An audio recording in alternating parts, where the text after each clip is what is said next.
Invite a Budget Blinds style consultant to show you how to transform your rooms just by changing your window coverings. Canada's #1 choice for window coverings. Visit budgetblinds.ca today.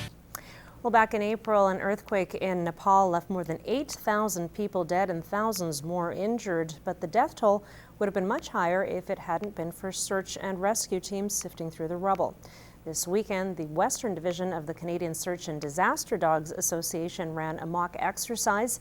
And as Jeremy Thompson reports, they made use of some local architecture. Go search. Ken, the 7-year-old Belgian Shepherd, loves his job.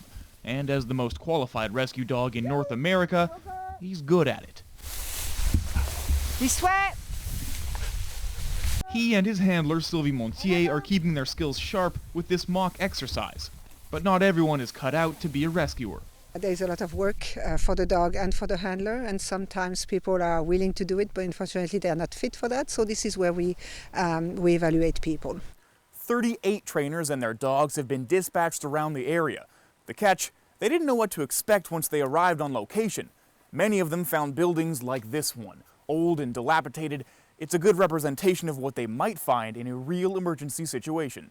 The villages, yes, they were really, a lot of them were totally destroyed. Some of them they had, I would say maybe 10% of the house is still standing, and most of them were damaged. Montier was deployed in Kathmandu after the earthquake in Nepal this spring. Usually you have the whole neighborhood that's there and in silence looking, and as soon as the dog indicates, you don't have to tell them what's happening, they know. It's just they know exactly what's happening, and whether the person is dead or alive, they're usually very relieved to have found their relative. It's a reality rescue hopeful Teresa Thorpe is well aware of. We do it because we want to help people in their, just when something bad happens like that, it's just good to help people. Hey? Everybody has a humanitarian mind, I think, and for me it's working with my dog. These old farm buildings help volunteer victim Daryl Wright empathize with those in true danger. Makes you think, what it would be like to be down there for a day, 2 days, maybe even a week, waiting for somebody to come and get you. But it's all smiles once Ken arrives.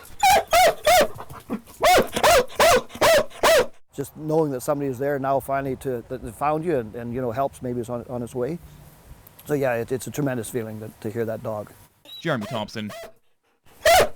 Good job! Good boy! Newcap News.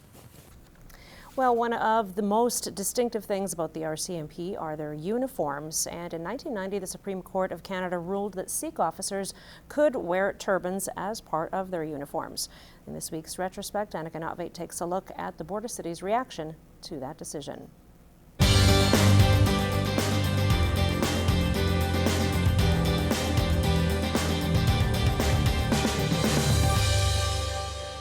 Many people across Canada and in the Midwest disagree with this decision.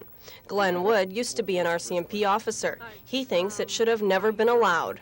The basic rule of being a policeman, and this goes back in history, is to remove yourself from all levels of discrimination whatsoever. And the two basic rules are that you never discuss politics and you never discuss religion. Neither do you exhibit those two areas. Keith Einman, a retired businessman from Vermilion, wrote a letter to Don Mazinkowski on the issue. The letter says the ruling should be reversed. Einman wrote, "I strongly urge the government to reconsider this ruling, and I urge you as my MP to bring forth a motion in the House of Commons to rescind this ruling and leave the RCMP dress code unchanged. No turbans." Einman agrees with Wood and says the police force is no place to display religion.